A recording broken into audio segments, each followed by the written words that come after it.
morning, sports fans from all around the world and globe. I am your host, Jeff Dawson, East Coast Sports Investors, and this is your breakfast bankroll. Saturday, January 1st, 2022. Betty New Year! As our friends Eddie Murphy, Dan Aykroyd, and Trading Places would like to say. Blessed, honored to have everyone here today. New year, new start, new beginning. 2021 is behind us.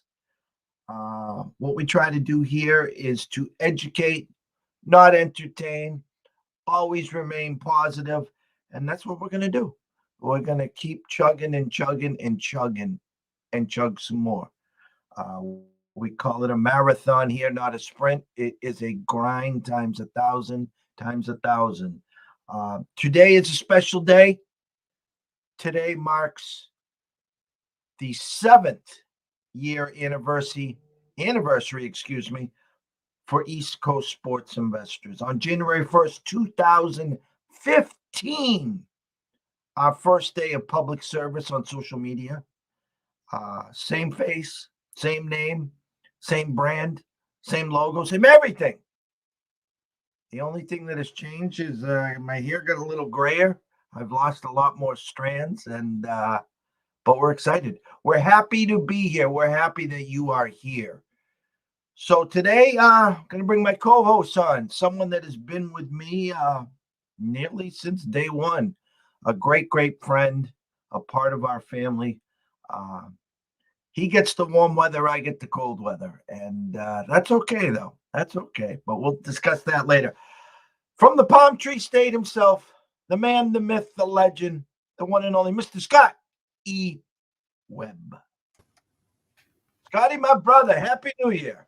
Happy New Year to you, Jeff, and congratulations on 7 years. It's not everybody that's in this business can sit there and go, hey, we've been around that long, and truth is, a lot of those people that will claim that they've been around that long has probably been under different names, different faces, different logos, different everything in the first place. So just, it is what it is in this business. And I always like to, sit here and go, win or lose, I'm here. And you're the same way. And I think that's part of why we get along so well and things happen so well for each other. And I think that this is only the beginning. I mean, 7 years is a lot to, I guess, earn people's trust. And as you earn that trust, then the partnerships come, and then the other things come, and then all of a sudden, we've got a lot more friends that we didn't know we had, and I think that's what's in store for this 2022. So I'm excited.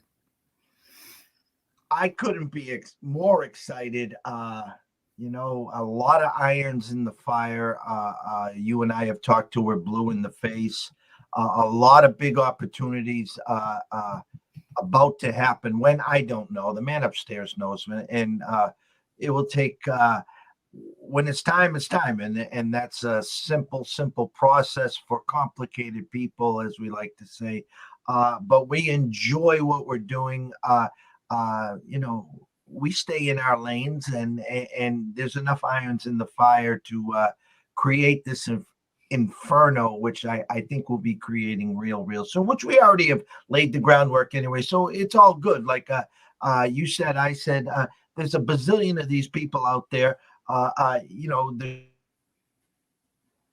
cream, if you do the work, you get dirty, the proof's in the pudding. That's all. And kind of sort of last man standing. Well, I mean, that's the way it goes. And one of these things, and I always talk about is, when there's a lot of action and games are important, playoff games and these bowl games and stuff like that, because there's limited games, right? I mean, there's 130 schools that are tracked on Division I major college football. And you could certainly get deeper and do all kinds of different stuff. I don't. 130 is enough. But the point being is that any given Saturday. There's 65 games. Today we have 5. So you don't think these lines are sharp? They're sharp lines. So you want to beat these numbers, you got to know what you're doing. And this is where I always say that these are the times that make us valuable, because the truth is we know what we're doing, and the truth is we win these kind of games. And I think I was 2-1 yesterday. Your damn Georgia Bulldogs. They went out and embarrassed the Michigan team, and I thought Michigan would at least hold their own in that game. But it is what it is. So hats off to them, and here we go. We got the rematch we were looking for. Have you seen a line? I haven't seen a number yet. Yeah, most shops opened Georgia -1.5 with a 51.5. I've seen it as high as 2.5. And actually, our friends at South Point have now popped it to 3. The same with William Hill. So we got 3 and 52 right now. Yeah, I in talking to people and what you think and what you saw last, and how can Georgia be favored? Because Alabama just scored all them points on them and beat the dog snot out of them and all that stuff. Did you watch them goddamn play yesterday? For God's sakes. That's why Georgia's favored. I mean, they're a good football team, and I'm telling you, that team they beat in Michigan was not a slouch. That was 2 slobber knocker type teams, and one of them got slobber knockered more than the other one, and it is what it is, right? I mean, it's now. Okay, now Georgia gets their shot. Georgia gets their chance to go and make this happen for them. And I'm sure we will talk to nauseum about this game as it comes up. So I'm not going to spend a lot of time on it, but congratulations, because I was hoping that they would win that game. I thought that they would win that game. I didn't think Michigan would win, but I did think Michigan would cover. Obviously, that didn't happen. And the other game kind of played out exactly as I thought it would. Alabama was just too much, and they didn't do anything. I mean, they didn't do anything special. They weren't they didn't throw deep. They didn't do all kinds of crazy stuff. They just beat the shit out of that team. And we talked about it. It's what happens in these games, and you got to start thinking about it from this level to a degree. If you get punched in the face, and you got the kids that can take that punch and then turn around and punch back, you're going to win the game, or you're going to at least be very competitive to win the game. Cincinnati didn't have those guys. They're not used to this level of competition. And Cincinnati punched Alabama in the face, but Alabama said, "Okay, whatever. That's a jab to me. I'm going to hit you back, and then hit you again, and then hit you again and again and again and again." And at the end of the game, by the time the game was over, those kids in Cincinnati were like, they're throwing in the towel. They were done. So that's what happened in that game. And I sort of expected that. And there's a game like that a little bit today, I think will happen too. I'm going to just speak my mind for 2 seconds here. I've talked about it. I have a tape of myself and Dave Sharapan at Sportsbook Consig and Cash Out Consideration Show, both on Twitter. Please follow him. Great guy. We were sitting in the South Point, and it was about 10 days till the Clemson played Georgia in the opening game, and Georgia was 8-1 to win the national title. And as it got less than a week to kickoff, they dropped down to 6-1. Now, not one game had been played yet, and it dropped from 8-1 to 6-1. And I asked Dave about this, and he goes, "Well, one of 2 things. People are gonna grab Georgia now at 8-1, 7-1, and now they're 6-1, and bet Clemson money line, or what they're trying to hedge their initial first game, because Clemson was 3.5, 4-point favorites over Georgia. So what they were saying is, hey, we can grab Georgia at 8-1 and bet Clemson money line or Clemson minus 3.5, 4, and have the best of both worlds, because the odds of the loser of that game making it to the Final Four on the national title was slim to none, and that's what happened, of course. But Alabama, it was like, I don't want to say chess versus checkers, but it was the first drive. They just ran the ball, and they knew defensively that Cincinnati was not going to be able to go all the way down that field. So it was as vanilla as it could get, and it reminded me of this. Nick Saban did exactly what Bill Belichick has been trying to do all year.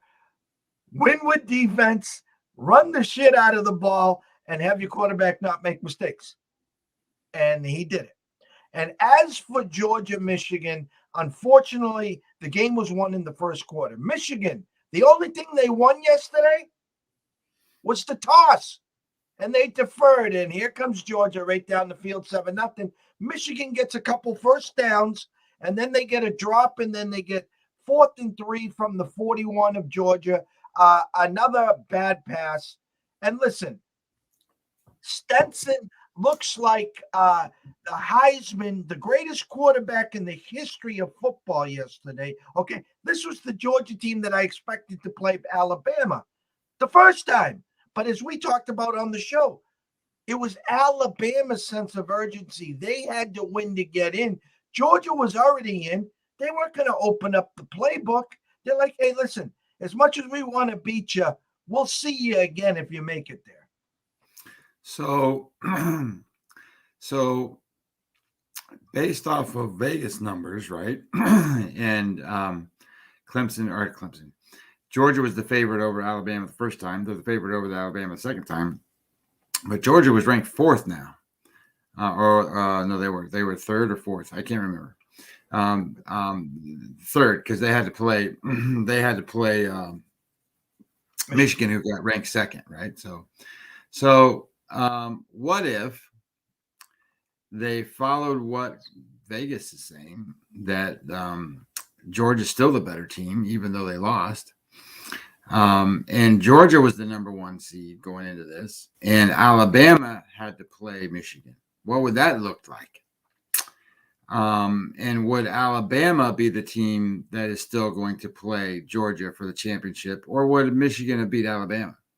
I don't know the answers to those questions. There would have certainly been a different look and a different feel. And I feel bad for these non-Division I school, not non-Power 5 schools now. They got a team in there, and Cincinnati won everywhere. And their only one win we talked about was, you beat Notre Dame, and then you go and say, okay, I beat SMU and Houston. Okay, well, so what? I mean, those aren't teams that they play in the SEC, and I think that showed. I do. I think that was a big time difference in that game, and nothing to say that Cincinnati didn't try to hold their own. They just got out muscled, out powered, out executed, out everything. I mean, well, that kid that ran the ball for, I don't remember what his name was, Williams or something, whatever it was for Alabama. That's like his first game.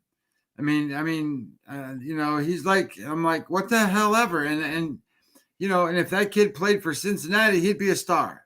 So that's the difference. I mean, these, and I got a thing on my printer I got to get, but these are things that, you look at that and you sit there and you go, this is the difference. And this is why you don't put these schools in there.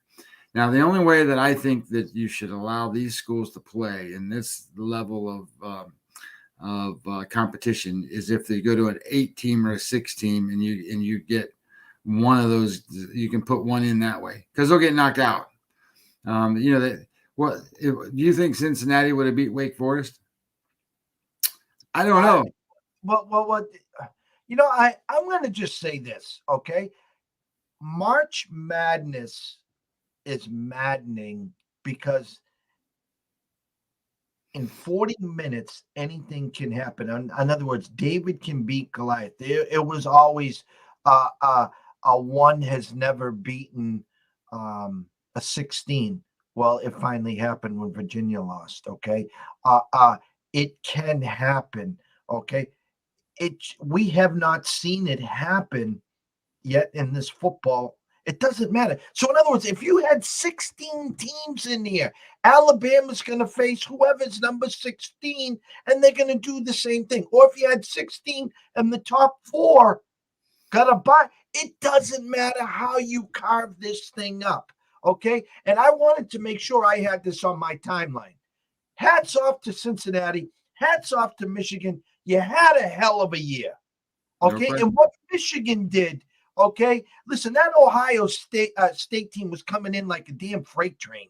They And were. they just knocked the snots out of them. And then Harbaugh got them ready for the Big Ten championship. So there's no crying in Mudville here. You had a hell of a year. You got beat by a better team. And the same with Cincinnati. Their big game was at Notre Dame. And you know what? Vegas had them favored. They knew who the better team was. And they went into Notre Dame and won. Okay? You got beat by a better team. You made the Final Four. God bless you guys. Okay? And everyone on social media here bitching, yelling, screaming, oh, they didn't deserve to be there. They didn't deserve to be there. We all knew who the two best teams were all year, Alabama and Georgia. So if you're going to cry, bitch, yell, and scream, why don't we just have a Final Four of the SEC and all you other guys can go to the other bowl games and sing Kumbaya? It's the way it is. I mean, there shouldn't be any. The funny thing is there shouldn't even be any worrisome thing about however many teams are in the damn playoff. The SEC should be pissed more than any other team because it just dilutes their chances. I mean, it's their league. It's their. I mean, they're the best teams. Why do you think Brian Kelly went to go coach at LSU? He's at Notre Dame, for God's sakes. So the reason he goes to LSU because that's where the coaches go. That's where the best players are. That's where the best football is. That's where the best fan bases are. And I know that, Ohio State has a good fan base and Michigan has a good fan base, but they're not crazy football, Southern crazy people. They're not. I live down here now and I lived in Columbus, Ohio for years. So I know what this is about and kind of how it looks and what it's like. And the people at Ohio State, they love Ohio State and they want to bad talk everybody that they play that week. But they don't know everybody else or all the country and everything. But these people down here, they know all about the SEC. They know all about who's recruiting who. They know all about the coaches and the scandals and the bullshit and everything else that goes on down here. And it's a different world that they play in the SEC than any other conference. I'll end right here so we can get to the games. It was funny. I heard something yesterday. 2008, since 2008, Alabama and Nick Saban and the Crimson Tide have been number one at least for 1 week in 13 years. Okay. And I was talking to Pops in LA yesterday. Listen, Nick's a great coach. I'm not saying he's not. He's in the SEC. That's why, like you said, Mr. Kelly went there. Why? Because at Notre Dame, he can't get that 5-star recruit. And that's why he got to those title games and he was like, I can't match up with the speed. I can't get those guys. Okay. Nick Saban is beating everyone else in recruiting. Period. End of discussion. It's not that Nick's that much better of a coach than anyone else in the country. He's winning at recruiting. His team right now this year, this team that just won yesterday, they are so banged up. They got next man on next man on next man up. And that's how deep they are. Mm-hmm. And last year, okay, Devontae Smith, and Jalen Waddle out there on one leg. Jalen Waddle's a better wide receiver than Devontae Smith, and Devontae Smith won the damn Heisman. Yeah. Okay. And this year, they're just next man up. So the rest of the 129 schools, I hope you're listening. You're just getting out recruited. So why don't you call Sir Nick up and say, hey, Nick, what the hell are you saying that I'm not saying? That's it. Win the recruiting battle. Yeah, that's what it is. I mean, getting the kids to go to the school there and whatever it is. I mean, so I think that kid that ran the football yesterday for Alabama probably got an NFL draft out of that. There's no doubt about it. And again, he was good. I don't think he was Derrick Henry good. I don't think he was Mark Ingram good. I can just keep going on and on and on about them. He had a great game. They had a great idea. They knew. It's almost like a championship prize fighter when you watch some of these guys fighting right now. They know you can't beat me. They'll just keep their distance. They'll outpoint you. Sooner or later, you're going to make a mistake. I'm either going to win unanimous or you're going to make a mistake, run out of gas, and I'm going to knock your clocks out in the 10th, 11th, or 12th round. And that's what we saw yesterday. So we got 5 games today, Scotty. There has been some overnight movements.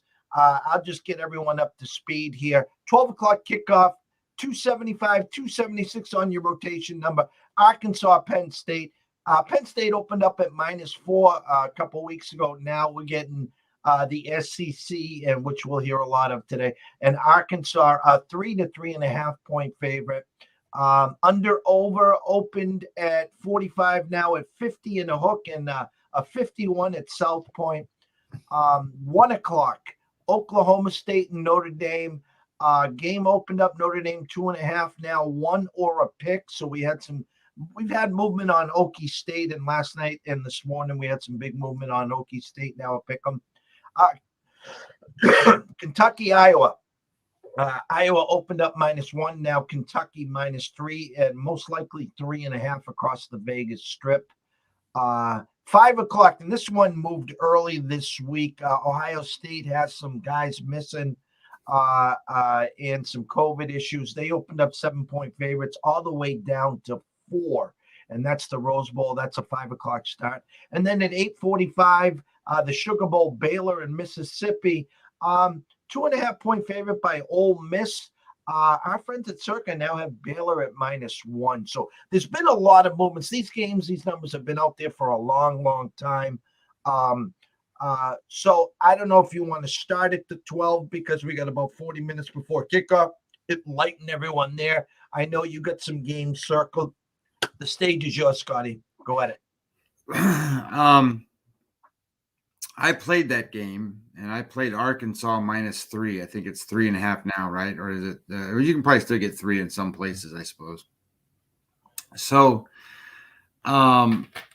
what's interesting here is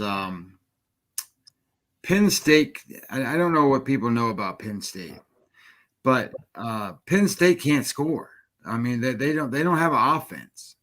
And I'm not saying that Arkansas's offense is like the top-notch offense, the best thing since sliced bread, but Penn State comes in the last 7 games that they played, they only won twice, and the teams that they beat was Maryland and Rutgers. Okay, so who in the hell is Maryland and Rutgers? You just saw Rutgers play yesterday or whenever it was and got smoked. I think didn't Maryland put up a big game though?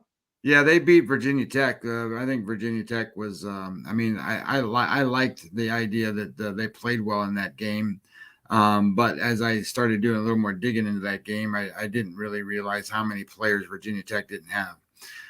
So Virginia Tech was fighting that game one arm behind their back. So I don't know if that was a realistic thing there, but So they lost to Iowa, then they lost to Illinois, and Illinois sucks. Then they lost to Ohio State. They beat Maryland. They lost to Michigan. They beat Rutgers. They lost to Michigan State. They lost 5 of their last 7 games, and that's not very good. And yet they're still in a New Year's Day bowl game. but that's because they beat Wisconsin, Ball State, Auburn, Villanova, and Indiana to start the season. So that's 1, 2, 3, 4, 5 straight wins, and then they got 2 other wins down the line. So it was interesting to see how that turned out for Penn State.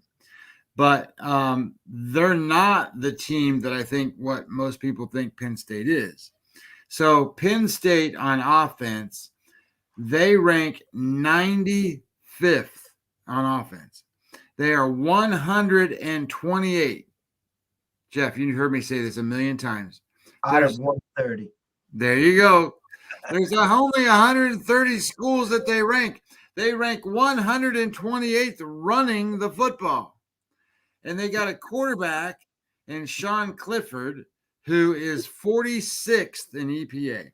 Okay, so they don't have this dynamic quarterback. He's not a bad quarterback. He's just not a dynamic quarterback. He's not a top 10, top 20 type quarterback. And they're going to face a defense that ranks 25th. And where they have Penn State is 61st passing, so that's their best thing that they can do. They're going to face a 43rd ranked passing defense. And this is where I thought the game was kind of interesting. So drive statistics, right? So points expected for the offense, they rank 86th, but the defense for Arkansas ranks 45th. So way, way better. And then when it comes to the value of the drive, Penn State ranks 100 and Arkansas ranks 17th. So what that means is that Arkansas has been getting a little unlucky on some of these things, and it shows up right here on first down rate on these drives. Penn State ranks 100 and Arkansas ranks 57. So remember, they rank 17th in value, but 57th at stopping first downs. So that means they're getting a little bit unlucky at getting off the field. But when it comes to overall, I don't know how Penn State's going to put up more than 20 points. And when you go back and you look at it, they don't score more than 20 points that often. And against quality teams for sure. I mean, they scored 28 against Rutgers, but okay, it's Rutgers. They scored 20 points. Well, they only scored 20 points against Iowa. They scored 24 against Indiana, and Indiana sucks. So it's where are these teams? Where is Penn State going to win this game? Well, Penn State's got a great defense. In fact, their defense is better than Arkansas's defense, but it's not as good as some of the defenses. Arkansas, they play in the SEC, so they're going to see some really tough defenses. But where they're good is their offense is 45th. They throw the ball rank is 21st, so they're going to throw the ball. And that's where the defense is for Penn State. They rank 15th. So that's a pretty good matchup, offense to defense. But if you're going to sit here and tell me that you're going to rely on Penn State's offense to try to dominate over Arkansas's defense, I don't think that's the right way to look at it. And then when you start to look at kind of how Arkansas has played out their season, they won 4 of their last 5 games, and they beat Texas A&M in one of those games. They also beat Texas, and they beat LSU and Mississippi State. Those are some pretty good schools that they went and had to beat to get to the point where they are. So I like the idea here that you're going to find Penn State has not enough offense. Arkansas has just enough offense. I don't think this is a blowout win in any way, stretch, shape, or form. But I don't think that you should be betting on Penn State's defense and trying to hold them to less than 14 points or whatever. So I like the game. I think it should be something to the degree somewhere in that neighborhood of 24-20, 26-20, 27-20, something like that, where Arkansas wins the game in a pretty close game, but Arkansas wins, and I bet it at -3. Yeah, I mean, Vegas is telling you right away you got that old 27-23, 27-24 feeling here on that game. 77% of the tickets, 78% of the money, all rolling in on Arkansas. So that will be interesting there. 1 o'clock, again, the big move overnight again was to get this now to a pick. Notre Dame opened at 2.5. They were floating around 1.5 for most of the week. Overnight, really, some Okie State money came flying in. Um, and now it's basically a pick 'em. -1 at our friends at Circa and our friends at Caesars.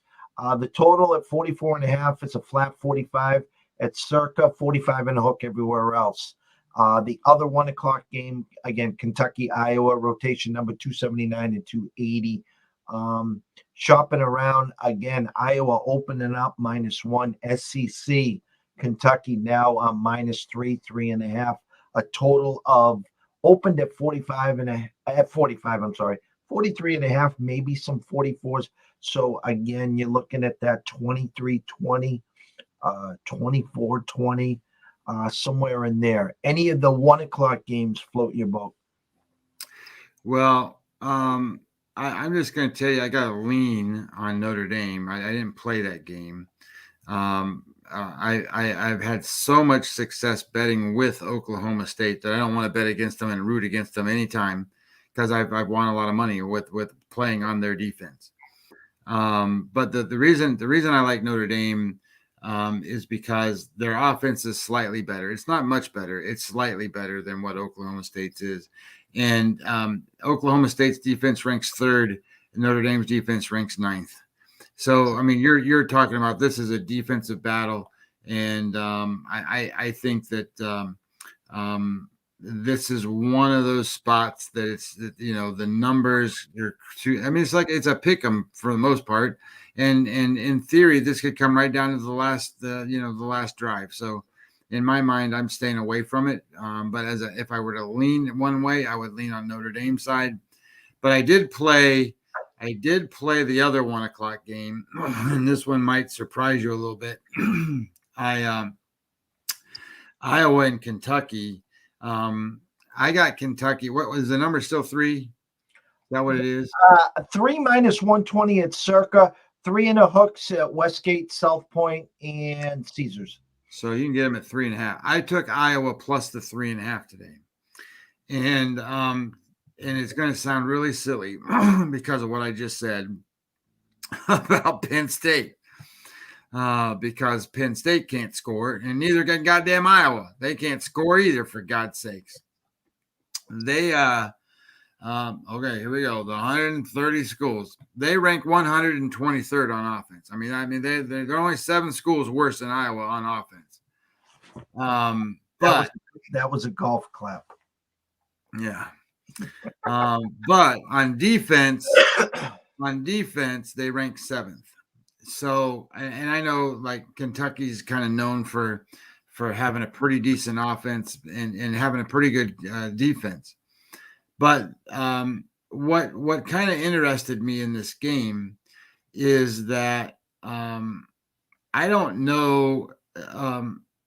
Kentucky has only faced a couple of strong defenses, and I know they play in the SEC, but they play the Vanderbilts and stuff in the SEC and stuff. So they have 3 quality wins. They beat Florida, and I don't know how much of a quality win that is anymore, but they beat Florida at the time. They beat LSU, and they beat Louisville.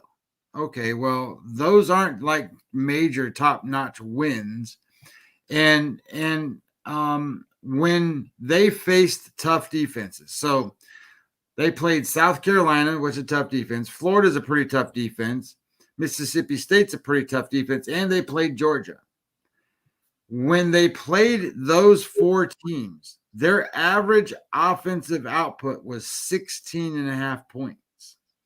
16.5 points ain't going to beat Iowa. They're just not.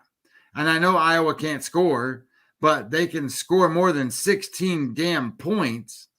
So I like the idea here that Iowa's used to these big games. They played in these big games all the time. They just played in the Big Ten championship. So this is a big game. This is a New Year's Day bowl game. And I don't like Kentucky's mindset coming into this game to beat a team like Iowa and the defense that they're going to put on them. So I think Kentucky probably gets to around 20. I don't think they get more than 20 points. I think that's about it. And because of that, I think Iowa, against the defense that they're going to face with Kentucky, can get to 24. So I like 24-20. I like Iowa. I like them getting the 3. And in this case, I got a bad number because you can get them at 3.5 now. Take the 3.5 and take Iowa. 5 o'clock game is interesting in this respect. As everyone knows, the Pac-12 is horrendous in these bowl games again this year. It just, some things never change. And like I said, they had some COVID issues at Ohio State. It's a game where even their team has a hard time traveling, meaning their fans, because why am I going all the way to Pasadena if I didn't know this damn game was even going to, go because of COVID, spend $2,000 round trip for air and hotels and don't even know. And is Ohio State really going to be up for this game? They didn't get to the Final Four. I know it's the Rose Bowl. I get that part of it. But my point here is that number shot down to 4. Okay. And 53% of the tickets, 52% of the money is all coming running in on Utah. And I'm just going to say it this way. The actual value now in this game is Ohio State -4. That's the value play. Now, as a lot of the experts and so-called sharps have been saying, if you were on Utah, you're too late to the party. I mean, you could have got him at 7, 6.5, 6, 5.5. You're too late to the party if you're on Utah. That's why I'm saying the actual value here is Ohio State. Thoughts, Scott? Well, you're stealing my damn thunder, Jeff. Great minds do. Ohio State -4. Yeah. That's what I bet. Now, before I bet it, I did a little research on this game, probably a little bit more than I want to know who ain't playing for Ohio State. That's what I wanted to know. And I'm sure you know the name Chris Olave. And you probably know the name Garrett Wilson. Those are the 2 wide receivers that have gotten a lot of pub for Ohio State. They're not in this game today. Their starting right tackle is not playing in this game, and the defensive tackle Haskell Garrett, who's one of the top defenders in the country, he's not in this game. So those 4 players opted out for NFL purposes. They're not there. So what I don't know that most people have an idea of, I mean, I think that nationally people think, okay, well, Ohio State's pretty good. They recruit really good. They're in the top 5 recruiting classes all the time. They're not Alabama good, but there ain't nobody Alabama good. But Ohio State's pretty goddamn good. I mean, they're really high on getting these players. Their number 1 wide receiver this year was not Chris Olave or Garrett Wilson. He was neither one of them. So the number 1 wide receiver was and I don't say his damn name right, but his name was Jackson Smith Ignaba, whatever the hell his name is, something like that. Anyway, that guy had 80 receptions, 1,259 yards. And he's a freshman, and he's really good, and he's going to play. But they also have 2 other guys that didn't get to play that much. One of them's name is Julian Fleming, and the other one's name is, oh my God, Emekba Ibuka, whatever. And they're both freshmen too. And these guys are like top-notch, blue chip, 5-star wide receivers. So the depth is there. They've got the players that can play the position. And you'll recognize this name, Marvin Harrison Jr. He will be playing today. So these are all freshmen. These are all, I think Marvin Harrison might be a redshirt freshman, but these are all freshmen. They're all going to play. And I can tell you it's going to be just like when Alabama played yesterday. This is next man up for Ohio State at the wide receiver position. Now, having said that, Wide receiver requires, some timing and some other things with the quarterback and stuff. So it's not like just plug and play, but so they might have some kind of little mix ups and stuff that goes on there. But I'm not worried about not having Chris Olave and Garrett Wilson there. Should they be there? That would be great if they were. And then you still have a 7-point spread, but you don't. And now you're getting value on Ohio State, and people aren't looking at who the next man up is for Ohio State, and they've got some good players. And you can't tell me they don't got another good goddamn right tackle and another goddamn good defensive tackle that are going to play in this game. So I'm not that bit worried about those two positions either. So I look at this game and go, do you realize who the number one offense in all of national college football was?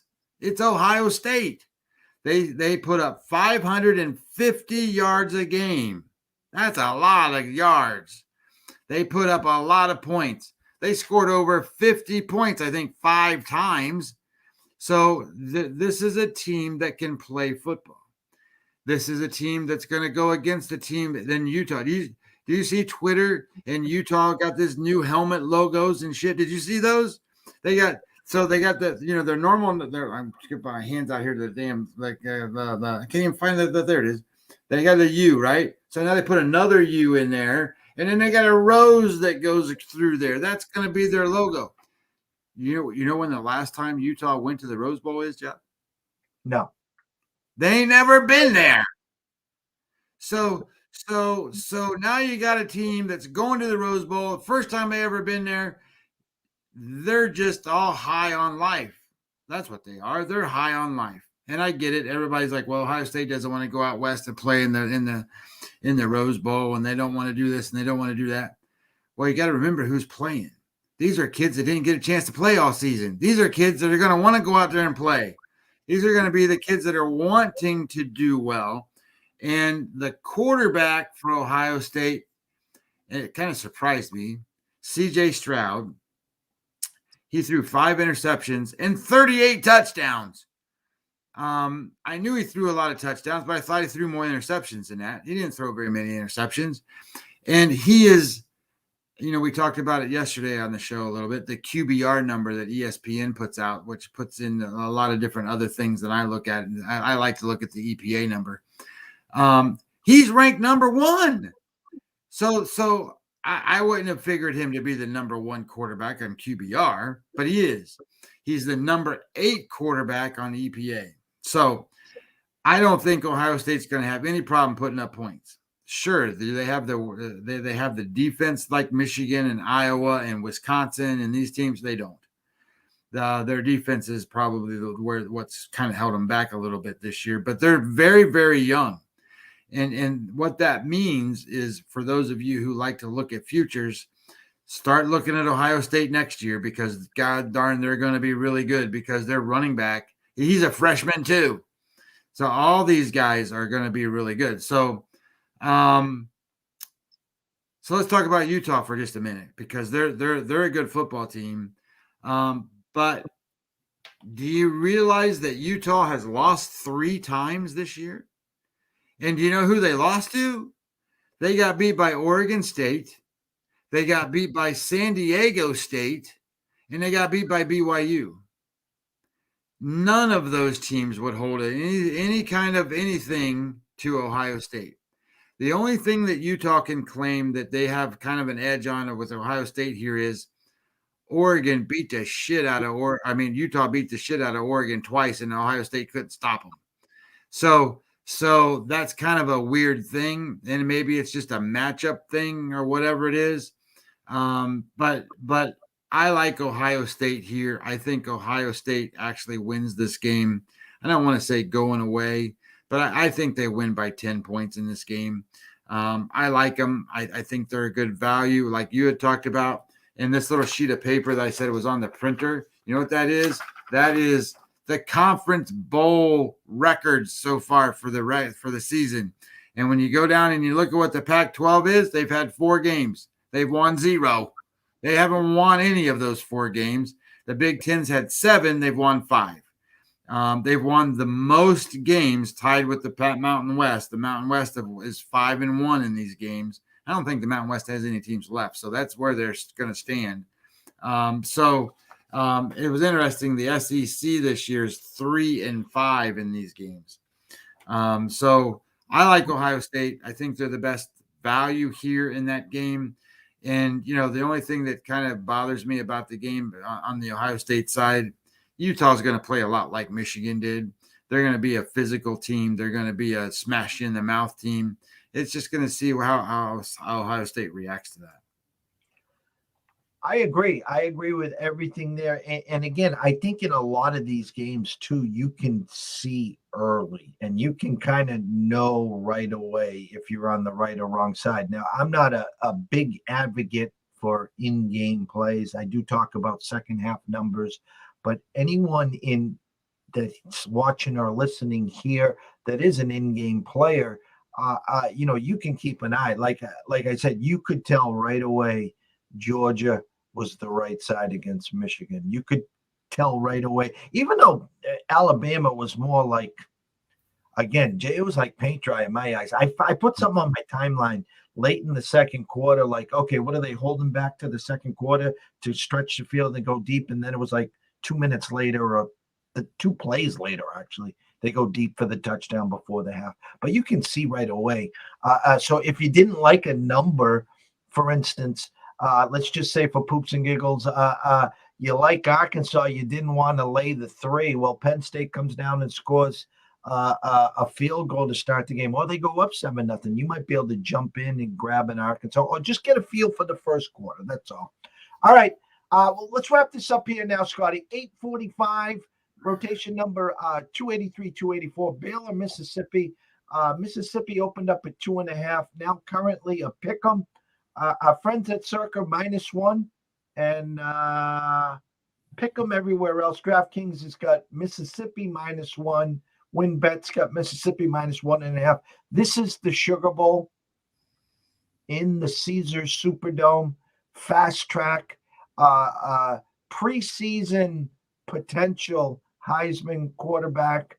A Baylor team that I think had a great year. I don't want to say they overachieved, but I enjoyed. I think they did have a real good year this year. Any thoughts here, Scotty? Yeah, I played Baylor. I played Baylor on the money line. So at the time that I was looking at it, I think it was 1.5, whatever. I got it at +105 or +110, whatever it was. But the key here is everybody thinks that they know Mississippi. And, do you realize Mississippi, it was the 22nd best offense?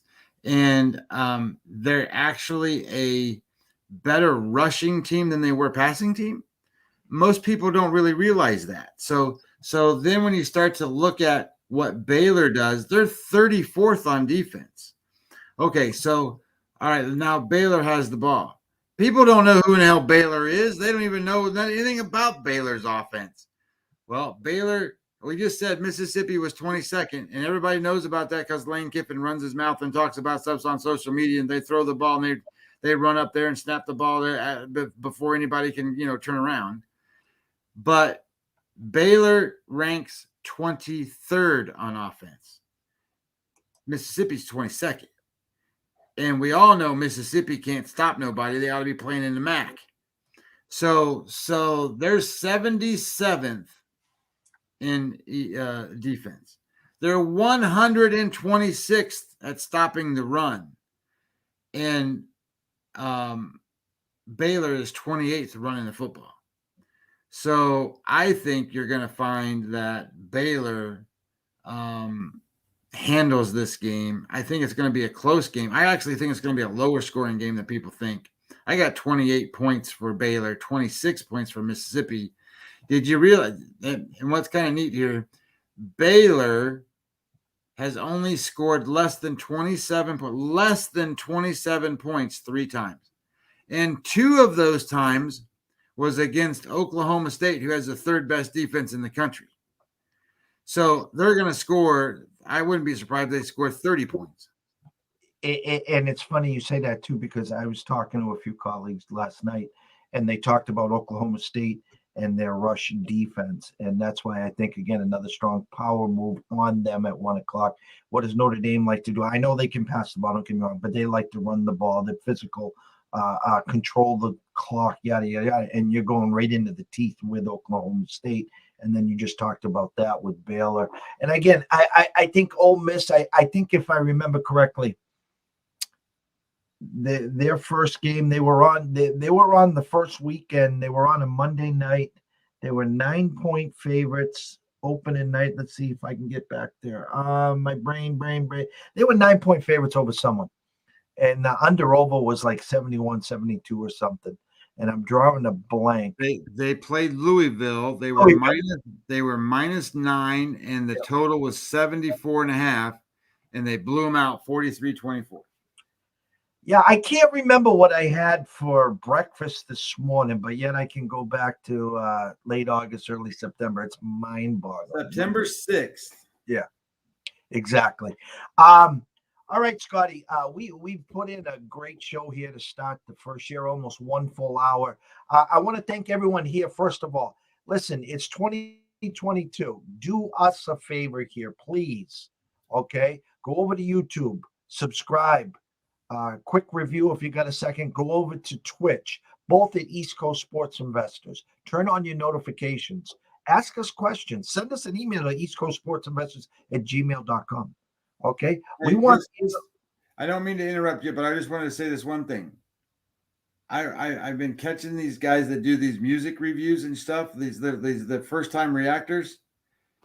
Guys, we're providing value, I think, here on these games, and those guys have 10,000 subscribers, and all they do is sit there and go, "Oh, I just heard this song, and this is what this song is about," and blah blah blah. Look, we go into a lot of work and we do a lot of things, and all we're asking you to do is just support us. Just sit there and support us. And Jeff asks you every time at the end, I'm telling you to go goddamn do it.